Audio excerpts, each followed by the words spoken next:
आशा करता हूं आप सब बहुत अच्छे होंगे। मेरा नाम है सिद्धांत अग्निहोत्री, स्टडी ग्लोस पे आपका बहुत बहुत स्वागत है। महाभारत सीरीज हम फिर से कंटिन्यू करते हैं। आप लोगों ने बहुत प्यार दिया, कर्ण पे लेक्चर लिया, 3 मिलियन से ज्यादा व्यूज आए। जितने महाभारत पे मैंने लेक्चर लिया, आपने इतना प्यार दिया है, मेरा मैसेज भर देते हो कि सर भागवत गीता की सीरीज कब शुरू हो रही है। माफी चाहता हूं दोस्तों, हाथ जोड़ के माफी मांगता हूं। मुझे पता है भागवत गीता की सीरीज में किसी कारणवश शुरू कर नहीं पाया, लेकिन मैं उसको फिर से शुरू करूंगा। महाभारत की सीरीज मैं फिर से शुरू कर रहा हूं। कैरेक्टर्स के बारे में जानना बहुत ज़्यादा ज़रूरी है। मुझे पता है कि आप लोग बोलेंगे सर ये किसी एग्जाम में नहीं पूछा जाता। अच्छे इंसान बनना है कि नहीं, ये हमारे इतिहास में आता है। रामायण महाभारत हमारी हिस्ट्री है, आपको पता है कि नहीं, ये आपको जानना चाहिए कि नहीं, बहुत ज़्यादा ज़रूरी है। एक एक कैरेक्टर से आप क्या क्या सीख सकते हो। और आप देखिए कहानियाँ, देखिए वेदों से, उपनिषद से हमको सीखना है, बट वो फॉर्मूलेज है। अब फॉर्मूलेज को स्टोरीज के माध्यम से आपको बताया गया है, क्योंकि कहानी आप समझोगे तो समझिए बहुत ज़्यादा ज़रूरी है। भागवत गीता मेरे ख्याल में तो करिकुलम में, अभी मिलिट्री में है बट करिकुलम में तो उसको डालना ही चाहिए, क्योंकि बहुत इंपॉर्टेंट रहती है। ठीक है, तो हम भागवत गीता पे लेक्चर्स तो लेंगे, लेकिन आज हम बात करेंगे महाभारत के बाद क्या हुआ। 18 दिन का ये युद्ध था। युद्ध से पहले और युद्ध के दौरान मैंने एक लेक्चर भी लिया था कि 18 दिन के दौरान एक एक दिन का वृतांत आपको बताया था, वो तो ठीक है, लेकिन महाभारत के युद्ध के बाद क्या हुआ, कैसे श्री कृष्ण ने अपने देह त्याग किए, वो वैकुंठ धाम वापस गए और वहां से कलयुग की शुरुआत हो गई। किस तरीके से भगवान श्री कृष्ण के सामने उनका पूरा यादव कुल खत्म हो गया, कैसे युद्ध के बाद कोई बचा ही नहीं। अर्जुन जो महान धनुर्धर, वीरों के वीर, महान योद्धा, युद्ध के बाद डाकुओं तक को नहीं हरा पाए। उनके सामने औरतों बच्चों को उठा के ले गए, लेकिन अर्जुन कुछ नहीं कर पाए। स्वर्ग की सीढ़ी की कहानी क्या है, यह सब हम बात करेंगे दोस्तों इस लेक्चर में। ठीक है, लेकिन इससे पहले मैं एक बात आपसे और करना चाहूंगा। देखिए किताबों ने मुझे बहुत कुछ सिखाया है, बहुत कुछ। मेरी खुद की लाइब्रेरी है, मैं आपको लाइब्रेरी का टूर कराऊंगा, अभी सेट नहीं है। बहुत सारी किताबें मैंने अपनी जिंदगी में खरीदी हैं, अभी भी मैं खरीदता रहता हूं। कुछ को पढ़ने का टाइम नहीं मिलता, कुछ पढ़ूंगा, वो मेरी विश लिस्ट में, बट मैं किताबें खरीदता रहता हूं। तो मैंने बहुत पहले किताब खरीदी थी, द भागवत गीता। 2 किताबों ने मेरी जिंदगी बदली, एक महात्मा गांधी की माई एक्सपेरिमेंट्स विद ट्रुथ और दूसरा द भागवत गीता। ठीक है, तो ये एस राधा कृष्णन का इंटरप्रिटेशन है। वैसे आपको बता दूं कि मैंने प्रभुपाद की भी भागवत गीता का इंटरप्रिटेशन पढ़ा है, महात्मा गांधी का इंटरप्रिटेशन, डिफरेंट इंटरप्रिटेशन है, मैंने पढ़े हैं। ठीक है, 4-5 इंटरप्रिटेशन पढ़े हैं, बट एस राधा कृष्णन की ये मुझे सबसे अच्छा इंटरप्रिटेशन इन्हीं का ही लगा। तो ये शानदार किताब है। लेकिन दोस्तों आजकल मैं ऑडियो बुक सुन रहा हूं। देखिए किताबें डेफिनेटली आपको बहुत ज्यादा ज्ञान देती है, बट अगर मैं ऑडियो बुक से किताबों का कंपेयर करूं तो सबसे पहली बात तो ये काफी ज्यादा सस्ती रहती है। अब जैसे ऑडियो बुक, ये किताब मैंने 500 रुपए की खरीदी थी, बट ऑडियो बुक पूरे साल का सब्सक्रिप्शन आपको कितने का मिलेगा, सिर्फ और सिर्फ 500 रुपए के अंदर अंदर। अच्छा, मैं किसकी बात कर रहा हूं, मैं बात कर रहा हूं कुकू एफएम की, जो कि देश का सबसे बड़ा ऑडियो शो प्लेटफॉर्म है।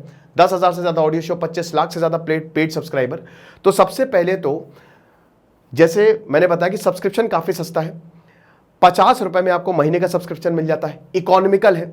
फिर उसके बाद एनवायरमेंटल फ्रेंडली है। अब किताबों में डेफिनेटली पेपर्स हैं, पेड़ को काटना होता है, उससे पेपर बनता है, लेकिन यहाँ पे ऑडियो बुक से आपने फोन में लगाया, आप कहीं पे भी सुन सकते हो। फ्लेक्सिबिलिटी, कन्वीनियंस, कि आप कहीं पे भी कुछ भी काम करते करते ऑडियो बुक्स को सुन सकते हो। साथ ही साथ टाइम कंज्यूमिंग, जैसे आप किताब पढ़ोगे आपको 2-3 महीना लग जाता है, लेकिन यहाँ पे आप घर बैठे बैठे ऑडियो बुक सुनो और बहुत जल्दी खत्म कर सकते हो, right. And the most important thing जो आपको समझना है वो है मल्टीटास्किंग, और आपको फोन में ही 10,000 से ज्यादा ऑडियो शोज मिल जाते हैं, क्योंकि यहां पे आप किताब खरीदोगे, ढेरों किताब खरीदोगे, आप उसको स्टोर करोगे, लेकिन फोन में ही आपको ऑडियो शोज, बहुत सारे ऑडियो शोज मिल जाते हैं और कोई भी ऑडियो शो आप सुन सकते हो। ठीक है, तो ये कुछ इंपॉर्टेंट चीजें हैं ऑडियो बुक्स के बारे में और कुछ एडवांटेज है। तो जैसा कि मैंने बताया कि मेरी कुछ पर्सनल फेवरेट बुक जैसे how to win friends and people, Chanakya की नीति, MS धोनी IPL, तो ये कुकू एफएम पे मिलेगी। और ये शानदार एपिसोड्स, जैसे भागवत गीता बताई, भागवत गीता की ऑडियो बुक अवेलेबल है, ये जबरदस्त एपिसोड्स है। और जैसा कि हमने बताया कि अभी SGS50 आप कूपन कोड यूज करेंगे तो आपको 50% ऑफ मिलेगा, यानी कि 99 का सब्सक्रिप्शन 49 में मिलेगा। तो डिस्क्रिप्शन और कमेंट बॉक्स में लिंक दिया, ये सिर्फ फर्स्ट मंथ के लिए वैलिड है, आपको ये भी ध्यान रखना है। डिस्क्रिप्शन कमेंट बॉक्स में लिंक दिया, लिंक को क्लिक करें, आपको डाउनलोड करें और जबरदस्त डिस्काउंट का फायदा उठाएं। ठीक है, चलिए आगे बढ़ते हैं। तो do check out the link in comment and description box. तो क्या हुआ महाभारत के बाद, ठीक है, तो सबसे पहले तो महाभारत का युद्ध हो गया, 18 दिन गए।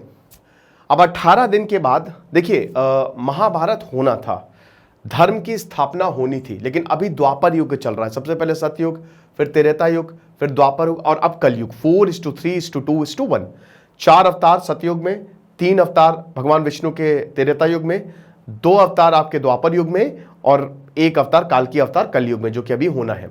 तो ये बहुत ही प्रॉपर मैथ्स है, बहुत बढ़िया मैथ्स है। अब अक्सर ये बोला जाता है कि अरे सर क्या है, बहुत लोग इसको क्रिटिसाइज करते हैं कि क्या सर क्या मतलब भगवान है, भगवान को तो सब कुछ पता रहता है, तो यहां पे इनको पता नहीं था। यार एक बात बताओ, मैं आपको एक बहुत इंपॉर्टेंट चीज पता बोलना चाहता हूं कि हिंदुइज्म, जैसे के मोहम्मद कहते हैं, ठीक है, बहुत बड़े आर्कियोलॉजिस्ट, मैं उनका इंटरव्यू सुन रहा था कि इस समय हिंदुइज्म इस दुनिया का सबसे लिबरल रिलीजन है, ठीक है, और हर किसी को हिंदुइज्म की जरूरत है क्योंकि वो आइडियोलॉजिकल पॉइंट ऑफ व्यू से, क्योंकि हिंदुइज्म में एवरीथिंग इज एक्सेप्टेबल। तो यहां पे जैसे भगवान राम है, उनको ह्यूमैनिटी टच, वो है भगवान, वो है भगवान, लेकिन याद रखिएगा कि वो ह्यूमंस के फॉर्म में है। वो चाहते सब कुछ पता लगा देते थे, लेकिन वो जब सीता का अपहरण होता है तो वो हर पेड़ों से पूछते हैं, पंछियों से पूछते हैं, तुमने मेरी सीता को देखा, सीता को देखा। तो ये दिखाता है कि हर इंसान में भगवान है। आपको अपनी अंदर की पावर देखनी। आपको पता है ना कि अवतारों को पता नहीं होता कि वो अवतार हैं। बहुत सारे, बुद्ध को नहीं पता था, योगानंदा परमहंसा को नहीं पता था, उनको नहीं पता होता। अंदर से शक्ति जगानी पड़ती है, समझ रहे हो।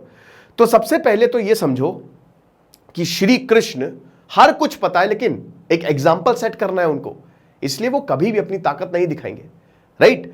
तो अभी क्या है कि जब युद्ध खत्म होता है तो सबसे पहले तो हर कोई मर गया। महाभारत में एवरीवन डाइड, जो आदमी है वो खत्म हो गए।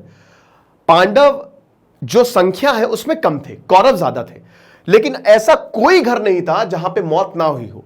90% आदमी खत्म हो गए। तो जब युधिष्ठिर ये देखते हैं तो एकदम परेशान हो जाते हैं कि ये कर क्या दिया है। तो प्रायश्चित करते हैं और उसके बाद उनका राज्य अभिषेक होता है। भाई एक बार उन्होंने किया था ना राजसूय यज्ञ, सबको बुलाया था उन्होंने, हर किसी को बुलाया था।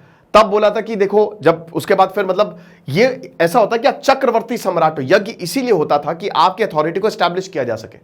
तो एक बार युधिष्ठिर के लिए ये यज्ञ हुआ था, लेकिन जब उन्होंने पूरा का पूरा इंद्रप्रस्थ जो है वो बना दिया था, तो तब वो श्री कृष्ण से पूछने गए थे कि हम अपना यज्ञ कर लें, और उन्होंने बोला था कि नहीं, अभी जरासंध है। यज्ञ करने का मतलब है कि सारे राजा आपकी अथॉरिटी मानेंगे, लेकिन जरासंध जो है वो बहुत ताकतवर है, वो नहीं मानेगा। तो पहले उसको हराओ। तो फिर जाके भीम, श्री कृष्ण ने जाके जरासंध को हराया, फिर वो यज्ञ होता है, तब जाके युधिष्ठिर चक्रवर्ती सम्राट बने। लेकिन फिर महाभारत का युद्ध हो गया। जो दुर्योधन था उसने चैलेंज कर दिया युधिष्ठिर को कि ऐसा कुछ नहीं है, युद्ध करो, जमीन के लिए युद्ध, अथॉरिटी के लिए युद्ध, और बेसिकली ईगो के लिए युद्ध था। अब उधर हर कोई बैठा, अरे बाप रे, एक से एक। आप समझो कि जो आपका टीचर है, जिसने आपको सिखाया, वही दूसरे पाले में है। आधे लोग तो वैसे ही हथियार डाल देंगे, भाई हमसे ना हो पाएगा। अब वहां पे क्या है, जब श्री कृष्ण के पास दुर्योधन और अर्जुन आते हैं अपनी इच्छाएं मांगने, तो श्री कृष्ण बोलते हैं कि क्या चाहिए। दुर्योधन बोलता है हमको आपकी अक्षौणी सेना चाहिए, इतनी जो सेना हजारों की वो हमको चाहिए। अर्जुन बोलता है हमको आप चाहिए। श्री कृष्ण पहले बोल देते हैं, कंडीशन अप्लाई कि भाई मैं हथियार नहीं उठाऊंगा। देखो यही इंटेलिजेंस, देखो मैं हथियार नहीं उठाऊंगा, मैं कुछ नहीं करूंगा, मैं सिर्फ गाइड करूंगा, एक गाइडिंग मेंटर हो। आपको अगर मान लीजिए कि कोई, आप जा रहे हो किसी के पास और वो बिजनेस इंसान कह दे कि भाई मैं सिर्फ गाइड करूंगा, ना पैसे दूंगा ना अपने रिसोर्सेज दूंगा, कुछ नहीं दूंगा। आप अश्विनी ग्रोवर के पास गए, आपने बोला कि मैं तो सिर्फ साथ रहूंगा तुम्हारे और कुछ नहीं होगा मेरी तरफ से। और दूसरा इन्वेस्टर बोल रहा मैं पैसे दूंगा, मैं तुमको लैब दे दूंगा, मैं रिसोर्सेज दूंगा, पूरी ताकत दे दूंगा, आप डेफिनेटली उसके पास जाओगे। लेकिन यहां पे जो समझदार होगा अश्विनी ग्रोवर को ही चुनेगा कि नहीं भैया आप ही रहो, क्योंकि आप रहोगे तो हम सारे बिजनेस बना लेंगे। यही श्री कृष्ण के साथ था। अर्जुन ने श्री कृष्ण को चुना, तो श्री कृष्ण आ गए उनके साथ कुरुक्षेत्र में।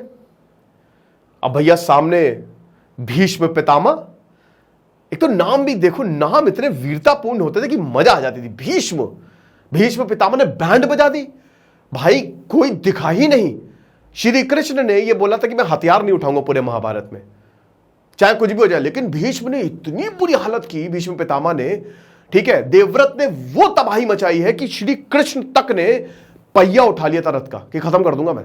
तब जाके अर्जुन बोलता अरे महाराज क्या कर रहे हो। सोचिए, श्री कृष्ण जो हमेशा शांत रहते थे, श्री कृष्ण ने 64 योगी, जो उज्जैन गया था मैं अभी, कौन सा आश्रम था राशि, संदीपनी आश्रम, जहां पे श्री कृष्ण ने विद्या ग्रहण की थी, तो वो आप जाइएगा जरूर। 64 योग, हर कला के महारथी श्री कृष्ण, लेकिन उन्होंने भी अपना आपा खो दिया। तब अर्जुन ने बोला महाराज क्या कर रहे हो, और उसके बाद भीष्म ने भी बोला कि मैंने आपको, देखो ये आपने व्रत लिया था, मैंने तोड़वा दिया। लेकिन उसके बाद फिर हमको सबको पता है कि शिखंडी को सामने खड़ा किया, तो श्री कृष्ण ने सिर्फ गाइड किया और एक एक करके पड़ाव पार होते गए। और अल्टीमेटली हम ये देखते हैं कि फिर जब सबसे पहले तो भीष्म, फिर उसके बाद आपके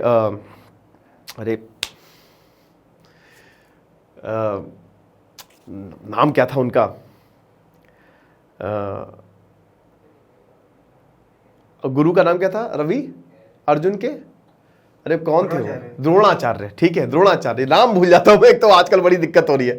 तो द्रोणाचार्य, उसके बाद फिर कर्ण। अच्छा, कर्ण को मारना बड़ा मुश्किल था, तो श्री कृष्ण ने बोला कि ना हो पाएगा, कर्ण को मारना बहुत मुश्किल है, बहुत ज्यादा। तो फिर बहुत तिगड़म लगाया था श्री कृष्ण ने, तब जाके कर्ण को मारा था। युद्ध खत्म हो गया। अब हर तरफ हाहाकार, क्योंकि हर किसी ने युद्ध में पार्ट लिया, क्या करें।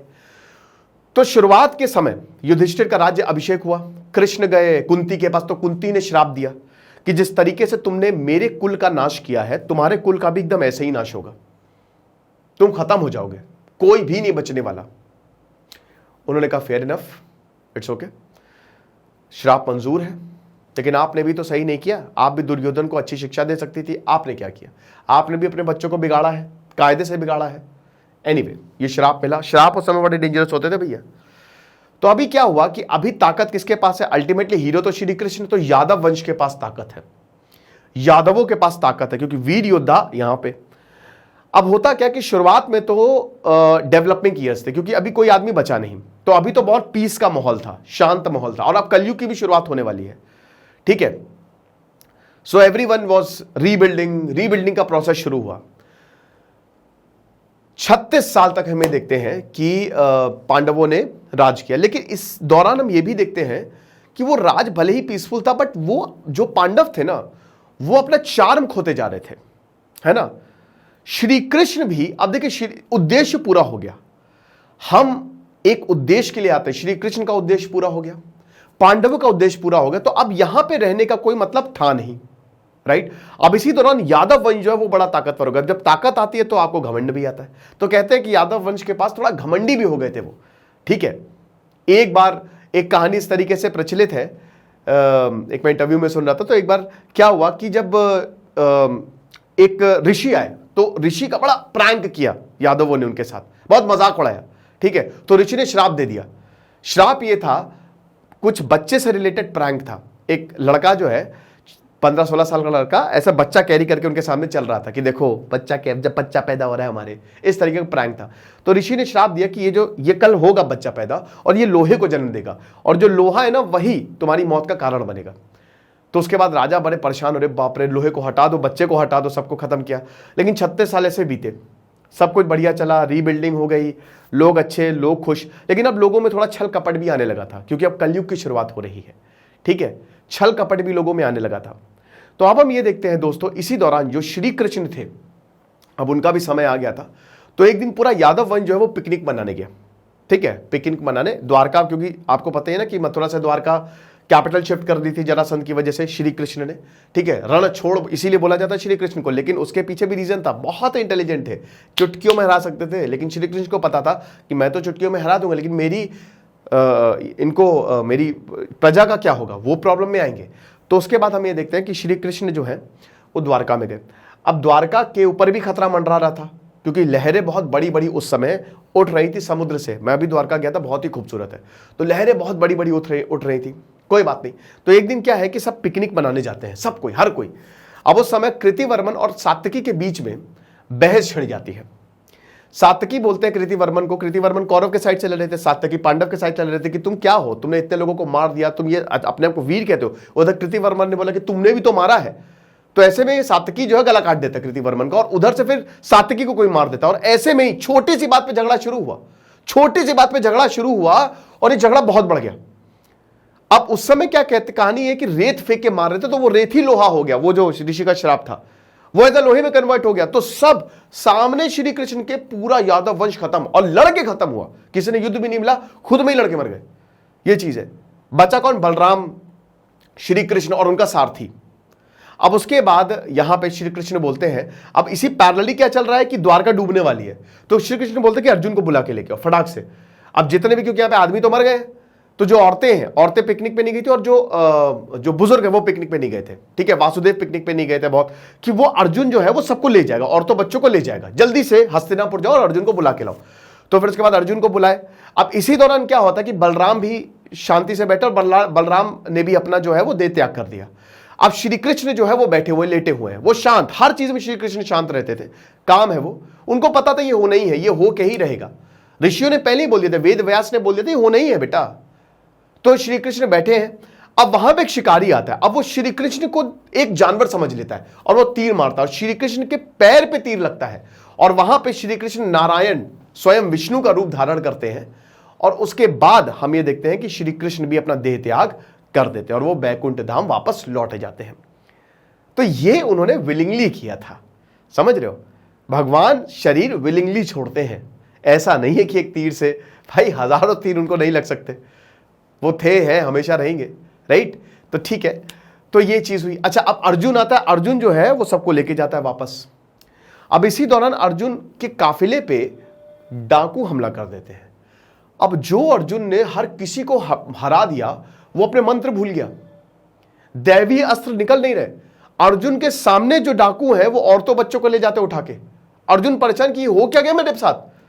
अल्टीमेटली वो बचाने में तो कामयाब हो ही जाते हैं, बट अर्जुन फिर वेद व्यास के पास जाते कि क्या हुआ मेरे। तो अब वो बताते कि देखो बेटा, अब तुम्हारा उद्देश्य पूरा हो गया है, तुम्हारे पास जो दैवी शस्त्र थे उनका उद्देश्य पूरा हो गया, तो वो अपनी अपनी जगह लौट गए।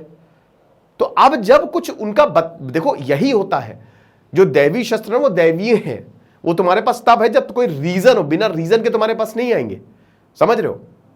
तो अब बेस्ट यही होगा कि तुम लोग ने भी 36 साल रूल कर लिया है, राजपाट जो है छोड़ के अब स्वर्ग की तरफ चले जाओ। तो मेरू पर्वत की तरफ सारे पांडव, परीक्षित, ठीक है, को राजपाट सौंप के वो सब मेरू पर्वत की तरफ चले गए। अब वो कहानी हम सबको पता है कि सबसे पहले जब वो स्वर्ग की यात्रा कर रहे थे तो सबसे पहले द्रौपदी का देहांत हुआ, ठीक है, द्रौपदी नीचे गई, फिर उसके बाद नकुल सहदेव, फिर उसके बाद आपके भीम, फिर अर्जुन, और अल्टीमेटली आपके युधिष्ठिर बचे, और उनके साथ एक कुत्ता चल रहा था, कुत्ता भी साथ में हो लिया।